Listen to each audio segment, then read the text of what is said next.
와 함께하고 계십니다. 네, 검찰의 수사권 폐지, 이른바 검수완박을 두고 강대강으로 여야가 치닫고 있습니다. 어제 법무부 장관 후보의 한동훈 검사장이 깜짝 발탁됐고요. 내각 인선 둘러싼 갈등이 커질 것 같은데 지금부터 국민의힘 권성동 신임 원내대표로부터 전국 현안들에 대한 입장 들어보겠습니다. 안녕하세요. 예, 안녕하세요. 권성동입니다. 예, 원내대표 일단 당선 전에 인사드렸었는데 축하드립니다. 당선되신 것. 축하 받을 지금 상황이 아니고요. 취임하자마자 민주당이 워낙 폭탄 같은 선물을 안겨가지고 예, 굉장히 힘든 시간을 보내고 있습니다. 민주당의 폭탄이라고 하면 이제 수사권 폐지, 검수완박 그걸 말씀하시는 거겠죠? 그렇습니다. 예, 왜 추진한다고 보세요? 일단 민주당은 우선 정권 교체가 안 됐다면 이렇게 급하게 밀어붙였겠습니까?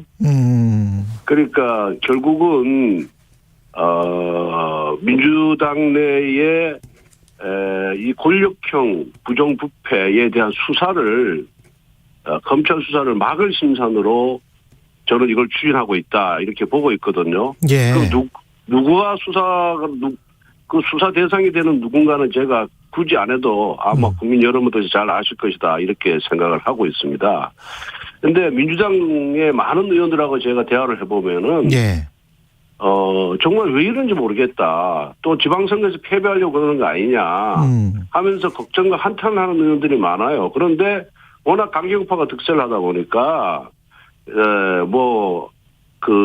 만장일치 당론으로 박수 치고 당론을 결정됐다고 하는데 아마 무기명 비밀 투표를 한다 그러면 민주당 내에서도 반대표가 대거 나올 것이다. 저는 그렇게 보고 있습니다.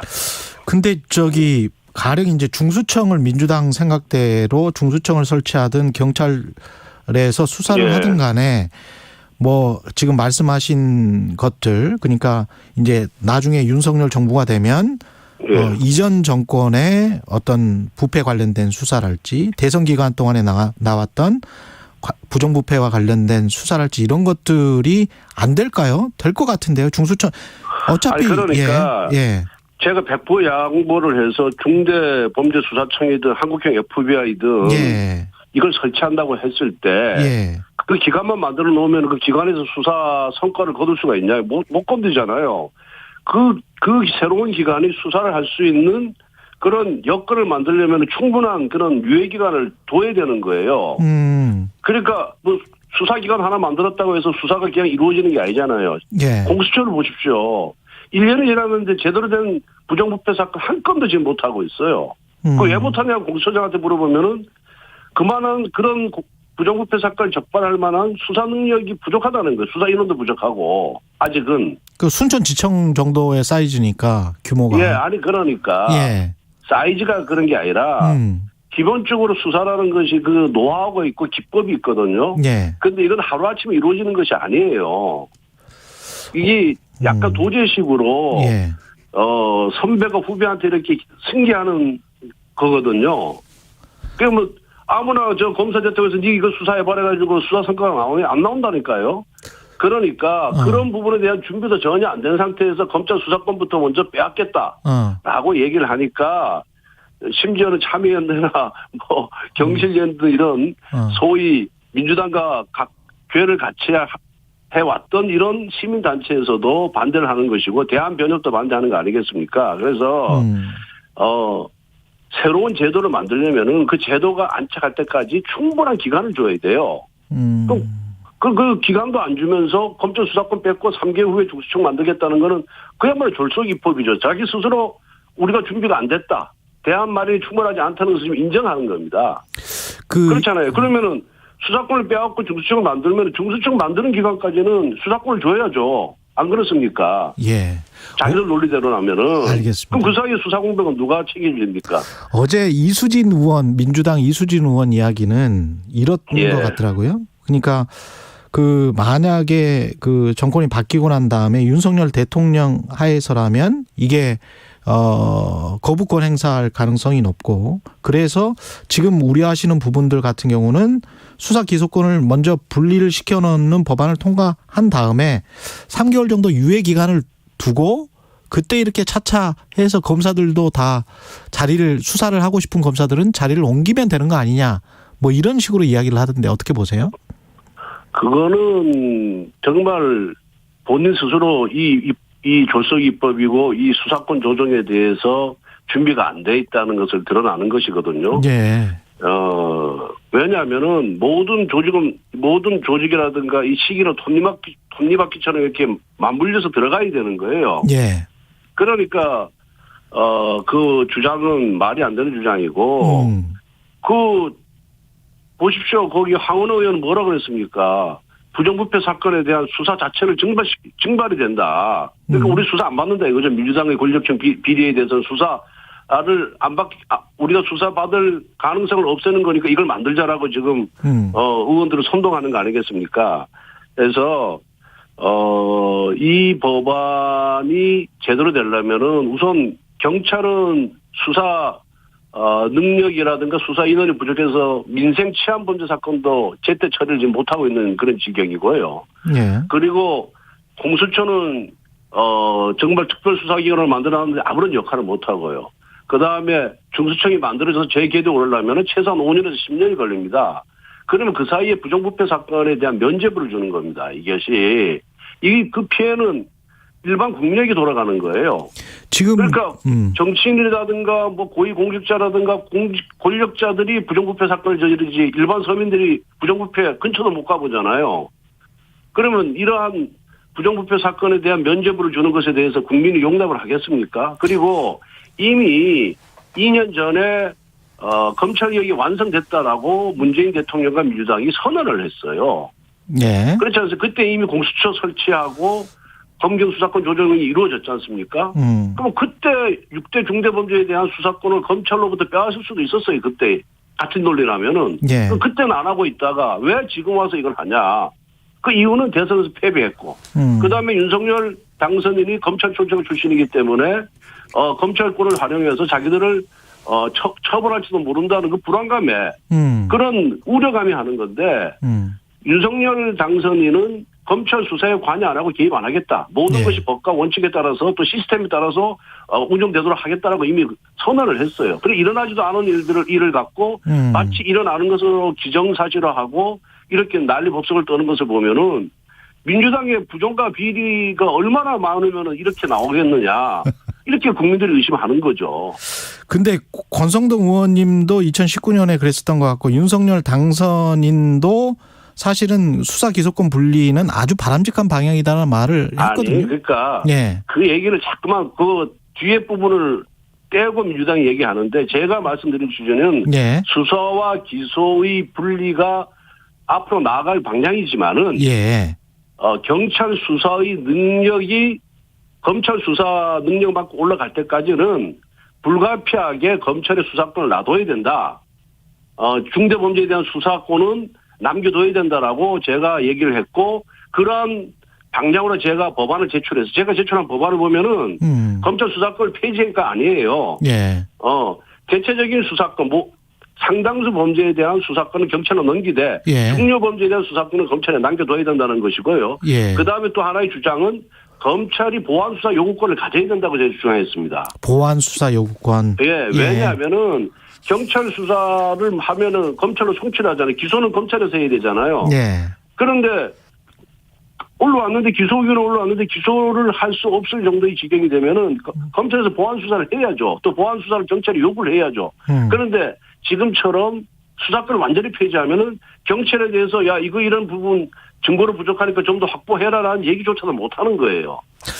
그 김용민 민주당 의원은 검찰의 검수완박 반발 배경에 권한이 많아야 정관들이 돈을 벌기 쉬운 구조로 돼 있기 때문에 돈 문제가 엮여 있을 수 있다. 그거는 정말 그 검사들이 진정성을 폄훼하는 발언이고요. 진정성을 겸해한다. 진정성을 폄훼하는 발언이고 정말 검사들이 자기들이 검찰권 운영해 보니까 지난번에 우리 가평 계곡 사건 같은 경우에도 경찰에서는 무혐의 처리했는데 검찰에서 보안 수사 과정에서 그 범죄 혐의를 밝혀내 가지고 살인죄로 전국이 지명수배했잖아요. 그런 사건들이 한두 건이 아니에요. 그러니까 그거는 진짜 국가 기능을 최선을 다해서 수행하고 있는 검사들을 폄하하는 것이고 우리는 검찰 편에 서서 얘기를 하는 게 아니라 국민 편에 서서 얘기를 하는 겁니다. 이런 범죄 수사에 대해서 제대로 대응을 못하고 부정부패 사건을 처벌을 못하면은 결국 그 피해는 국가기강이 무너지고 그 피해는 힘없는 서민들한테 돌아가는 거예요. 그래서 이건 국민들을 위해서도 바람직스럽지 않다. 그리고 이거는 어떻게 보면 치외복권 지대를 만들어주는 거란 말입니다. 그렇기 때문에 이런 논의를 시간을 갖고 충분히 논의하자라고 제가 주장을 하는 것이고 이 부분에 대해서 제가 민주당 원내대표하고 무제한 토론을 하자라고 주장하는 거예요. 예. 그래서 그리고 심지어는 뭐 다른 언론뿐만 아니라 한겨레신문까지도 이거 지금 잘못된 것이라고 반대하고 있지 않습니까? 예. 자유단체, 대한변협, 법학자들 대부분이 다 반대하고 있어요. 이 부분에 대해서는. 그리고 왜 한 달 내에 졸속으로 처리해야 됩니까? 이 중요한 문제를 충분하게 논의하고 충분히 국민 의견을 들어서 새로운 제도를 설계하고 그 새로운 제도가 정착될 때까지 이게 병행해서 검찰의 수사권 주는 걸 병행해서 이게 나아가는 것이 그게 국민을 위한 것이죠. 정치 그러니까 민주당은 어떠한 미사력으로 이거를 포장한다 한들 국민들은 이거는 결국 민주당의 부정과 비리를 감추기 위한 출첵이다라고 다 보는 겁니다. 예. 국회 정치 일정상 보면 어떻게 보세요? 그냥 필리버스터를 한다고 하더라도 필리버스터가 끝나면 회기가 끝나고 그 다음 날에 바로 이제 통과시켜버리면 된다. 이게 이제 민주당 생각인 것 같은데. 그런 식의 그런 강행 처리, 입법 독재를 뭐 한두 번 한 게 아니에요. 지금 21대 국회 들어서 여러 번 했거든요. 예. 그래서 아마 민주당 입장에서는 그런 수순으로 나아가리라고 저희들은 예상을 하고 있고 그렇지만은 이 문제가 검수완박법이 국민에게 엄청난 피해를 주는 법이다. 그리고 민주당의 독재다, 입법 독재다라는 것을 우리 입장에서는 필리버스터를 통해서 그게 단 하루라 하더라도 국민들에게 알릴 의무가 있다 이렇게 생각합니다. 한동훈 법무부 장관 후보자 지명은 이 민주당의 그 수사권 빼지 이 당론 채택 이전에 결정된 걸까요? 아니면은 이거는 뭐 어떻게 보세요? 이미 당선인 입에서는 벌써 그 인수위가 꾸려지고 장관 인선이 시작되는 쯤에 법무부 장관은 한동훈이다. 이렇게 그래요? 말씀이 계신 것으로 제가 전해 들었고요. 그래요? 그 이유는 하도 한동훈 검사가 수사권을 행사할 경우에 민주당 뭐 여러 가지 무슨 정치 보복이니 뭐 정치 탄압이니 이러한 얘기가 나와서 오히려 검찰 수사의 순수성이 훼손될 수가 있다라고 판단을 하셨던 것 같고 또 민주당에서도 서울검사장이나 검찰총장 등 직접 수사하는 부서의 장으로 보내면 안 된다라고 얘기를 했잖아요. 그래서 그런 민주당의 주장 또 새로운 논란 방지 등을 해서 사실 칼을 빼갖고 펜을 준 거죠. 법무부 장관이 법무행정 담당자고 그리고 윤석열 후보는 법무부 장관에게 검찰에 대한 수사지휘권을 행사하면 안 된다라는 생각을 갖고 있고 폐지를 공약으로 내걸었잖아요. 수사지휘권 폐지를.